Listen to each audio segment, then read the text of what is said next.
ఉద్యోగాలకు సంబంధించి ఎలాంటి కాంపిటేటివ్ ఎగ్జామ్ రిజల్ట్స్ అయినా తీసుకోండి. Let it be any exams. Public సంబంధించి ఉద్యోగాలకు సంబంధించి ఎలాంటి కాంపిటేటివ్ ఎగ్జామ్స్ అయినా కూడా, public exam especially public involve అయి ఉన్న ఎగ్జామ్స్ ఏదైనా కూడా, ఇటువంటివన్నీ కూడా పారదర్శకంగా మెరిట్ లిస్టులను డిస్ప్లేలో పెడతారు. పారదర్శకంగా మెరిట్ లిస్టులో ఈ డిస్ప్లేలో పెడతారు. ఎనీ ఎగ్జామ్, యూపీఎస్సీ నుంచి తీసుకోండి, ఎక్కడైనా తీసుకోండి. కానీ చంద్రబాబు నాయుడు గారి డిఎస్సి దీనికి పూర్తిగా విరుద్ధం. ఇంతకుముందు గతంలో మనం కూడా డిఎస్సి ఎగ్జామ్స్ చాలా చూసాం. డిఎస్సి అంటేనే ఏంది? డిస్ట్రిక్ట్ సెలక్షన్ కమిటీ అంటే అది కలెక్టర్ పరిధి. కలెక్టర్ పరిధి అని అంటే కలెక్టర్ కార్యాలయాల్లో మామూలుగా ఎక్కడ కూడా గతంలో ఎప్పుడు కూడా చూసినా కూడా ఇది కనిపిస్తుంది. డిస్ప్లేలో, పబ్లిక్ డొమైన్లో డిస్ప్లేలో పెడతారు. మెరిట్ లిస్టులు లేవు, ఈసారి డిస్ప్లే లేదు. కలెక్టర్ల కార్యాలయాల్లో ఎక్కడ మెరిట్ లిస్టులు లేవు, మార్కులు లేవు, ర్యాంకులు లేవు, కట్ ఆఫ్లు తెలియవు, పబ్లిక్ డిస్ప్లేలో పెట్టలేదు. సెలెక్టెడ్ అభ్యర్థులకు మాత్రమే మెసేజ్లు పంపించినారు. సెలెక్టెడ్ అభ్యర్థులకు మాత్రమే మెసేజ్లు పంపించినారు. వాళ్ళకు మాత్రమే కాల్ లెటర్స్ పోయినాయి.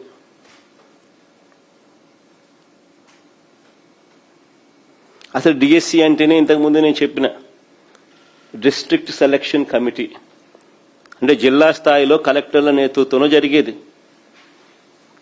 అలాంటి కలెక్టర్ల కార్యాలయాల్లో పబ్లిక్ డిస్ప్లేలో మెరిట్ లిస్టులు పెట్టలేదు, మార్కులు పెట్టలేదు, ర్యాంకులు పెట్టలేదు, కట్ ఆఫ్లు పెట్టలేదు, రోస్టర్ లిస్టు పెట్టలేదు.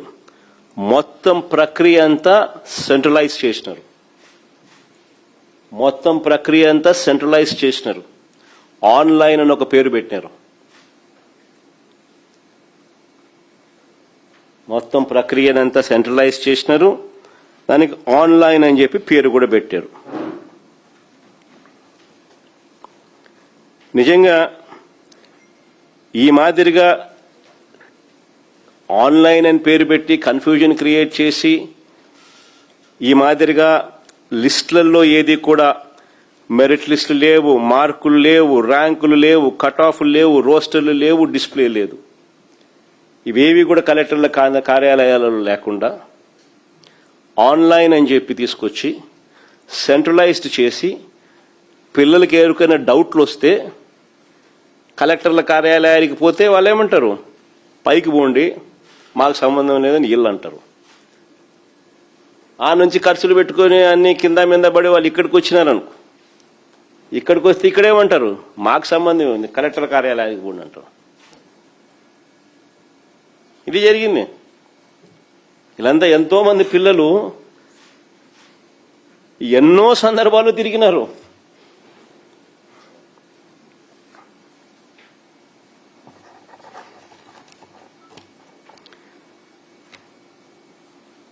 ఇక్కడ ఇచ్చిన కట్ ఆఫ్ మార్కులు రోస్టర్ ఆధారంగా పరీక్షలు రాసిన వారు మామూలుగా అయితే ఇవన్నీ కూడా డిస్ప్లేలో పెడతారు, ఇవన్నీ కూడా చూస్తారు. మెరిట్ లిస్ట్ అయితేనేమి, మార్కులు అయితేనేమి, ర్యాంకులు అయితేనేమి, కట్ ఆఫ్ అయితేనేమి, రోస్టర్ అయితేనేమి, ఇవన్నీ కూడా చూసుకుని ఎవరికైనా ఏదైనా డౌట్లు ఉంటే కలెక్టర్ కార్యాలయంలో అడిగితే వాళ్ళు డౌట్స్ కూడా క్లారిఫై కూడా చేస్తారు. మామూలుగా ఈ ప్రక్రియ మొత్తానికి సున్నా.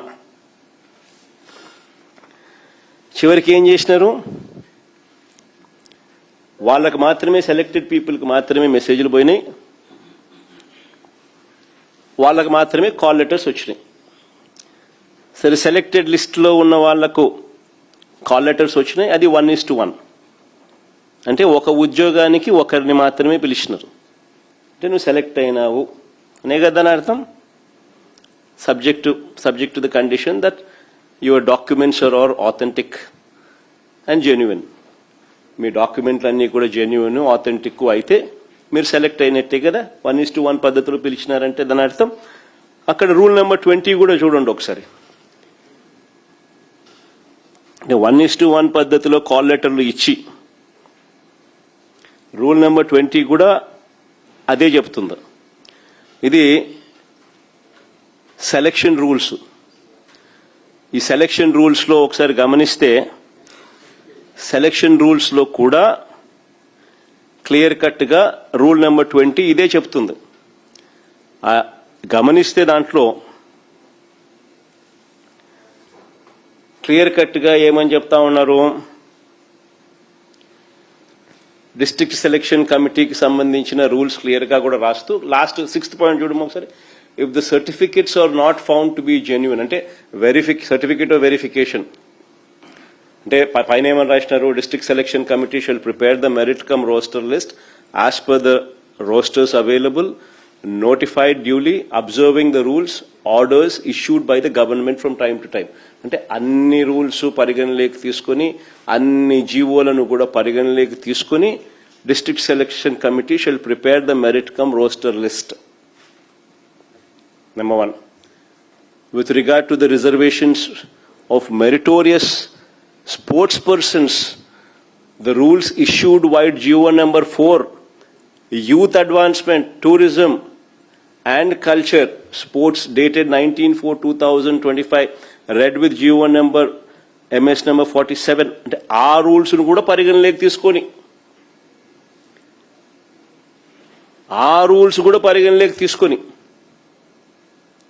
కాల్ లెటర్ పంపించిన తర్వాత 1:1 పద్ధతిలో పంపించిన తర్వాత కింద చూడండి, if the certificates are not found to be genuine or /correct and if the candidate fails to produce the certificates required at the time of verification,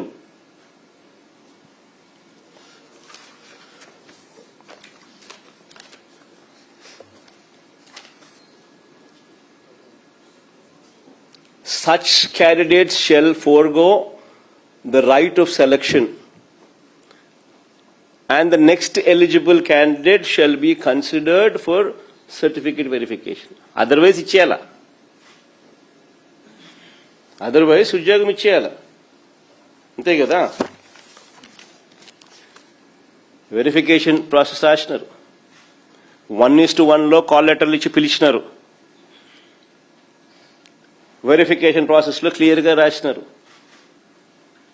if the candidates are not found to be genuine /correct and if the candidate fails to produce the certificates required at the time of verification or if the candidate is absent for verification of certificates, such candidates shall forego the right of selection and the next eligible candidate shall be considered for certificate verification.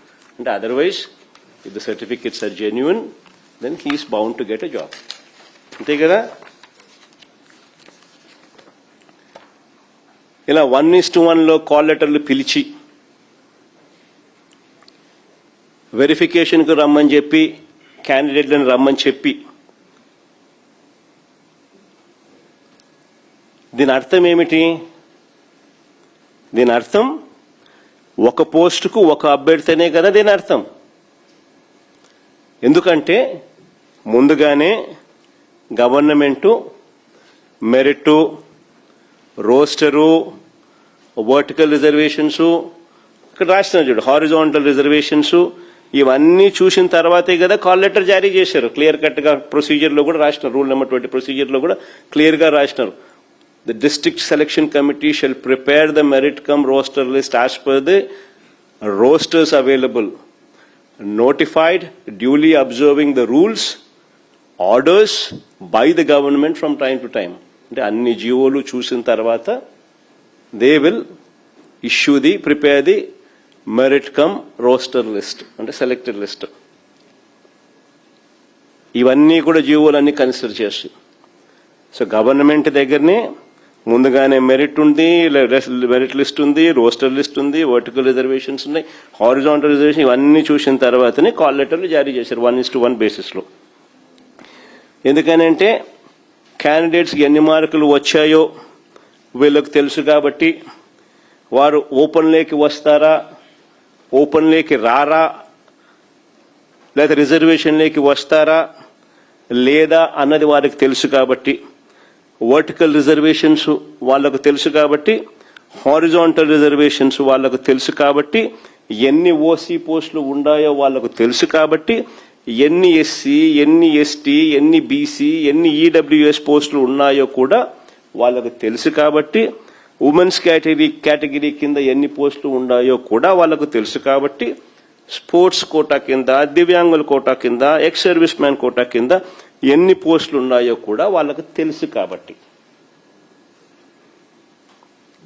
మరి ఇవన్నీ ముందుగానే చంద్రబాబు నాయుడు గారి ప్రభుత్వానికి తెలుసు కాబట్టి, ర్యాంకులు, రిజర్వేషన్ల ఆధారంగా ఎవరు ఏ కోటా కిందికి వస్తారు, వారి ర్యాంకులు ఏమిటి అన్న విషయాలన్నీ కూడా ముందుగానే వారికి తెలుసు కాబట్టి 1:1 పద్ధతిలో పిలిచిన తర్వాత, ఇవన్నీ తెలిసిన తర్వాత నువ్వు కాల్ లెటర్ ఇచ్చినావు, 1:1 పద్ధతిలో పిలిచిన తర్వాత సర్టిఫికెట్లు వెరిఫికేషన్ జరిగిన తర్వాత కూడా ఉద్యోగం రాలేదు అంటే దాని అర్థం ఏంది? సర్టిఫికెట్లన్నీ జెన్యున్ గా ఉన్నాయి అని చెప్పి రుజువు అయిన తర్వాత కూడా నువ్వు ఉద్యోగం ఇవ్వలేదు అంటే దాని అర్థం ఏంది?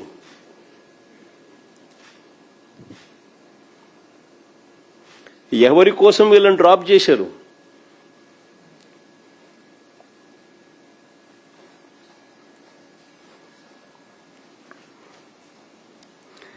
ఆశ్చర్యం ఏమిటో తెలుసా? వెరిఫికేషన్లలో సర్టిఫికెట్లన్నీ సరైనవే అని నిర్ధారించిన తర్వాత ఉద్యోగం రాకపోవడం ఏంటి అన్నది ఒకటైతే, రిజెక్ట్ లిస్ట్లో కూడా వీరి పేరు లేదు. రిజెక్ట్ లిస్ట్లో కూడా వీళ్ళ పేరు లేదు. ఇది దగా కాదా అని అడుగుతా ఉన్నా, ఇది మోసం కాదా అని అడుగుతా ఉన్నా, ఇది స్కామ్ కాదా అని అడుగుతా ఉన్నా. ఇప్పుడేమంటారు? ఇప్పుడేమో కాల్ లెటర్ జారీ చేస్తే ఉద్యోగం వచ్చినట్టు కాదంటున్నారు. ఇప్పుడు మరి 1:1 అర్థమైంది స్వామి అని అడుగుతాను. నువ్వేదో 1:5 లేదా 1:3 కానీ నువ్వు కానీ పిలిచి ఉండింటే సరే నువ్వు చెప్పేది కరెక్టే అని చెప్పి మేము కూడా అనుకోనుందు. నువ్వు 1:1 పిలిచి సర్టిఫికెట్లన్నీ జెన్యున్ అని చెప్పి తేలిన తర్వాత నువ్వు ఉద్యోగం ఎందుకు ఇవ్వడంలా? రిజెక్ట్ లిస్ట్లో ఎందుకు పెట్టడంలా?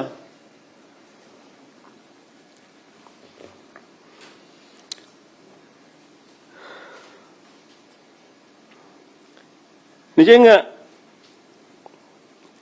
1:1లో పిలిచి ఉద్యోగం ఇవ్వకపోవడం అంటే దగా చేయడం కాదా అని అడుగుతా ఉన్నా. అన్ని సర్దుబాట్లు, అన్ని జీవోలు చూసిన తర్వాతే, మార్కులు, ర్యాంకులు, రిజర్వేషన్లు అన్నీ చూసిన తర్వాతనే 1:1లో పిలిచి సర్టిఫికెట్లు అన్నీ కూడా బాగున్నా కూడా ఉద్యోగం రాలేదు. మళ్ళీ సర్దుబాటు జరిగింది అని అంటే ఎవరి కోసం జరిగింది? మళ్ళీ సర్దుబాటు అంశం ఎందుకు వచ్చింది? దాంట్లో రాష్ట్రం రూల్ నెంబర్ 20లో with regard to reservations of meritorious sports persons ను కూడా కన్సిడర్ చేశారు. అది కూడా కన్సిడర్ చేసిన తర్వాతనే అని చెప్తున్నారు. మళ్ళీ సర్దుబాటు అని అంటున్నారు. మరి ఎవరి కోసం సర్దుబాటు చేసినారు?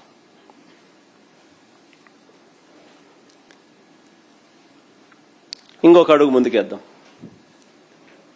ఇప్పుడు చెప్పబోయేది మరీ ఇంట్రెస్టింగ్ పాయింట్. Sports quota. అసలు ఇది మామూలు స్కామ్ కాదు. ఈ స్పోర్ట్స్ కోటా కనుక ఇంటే అసలు ఎంటికలు నిలబడతాయి. నా పక్కనే దుర్గా ఉన్నాడు. National games gold medallist archery.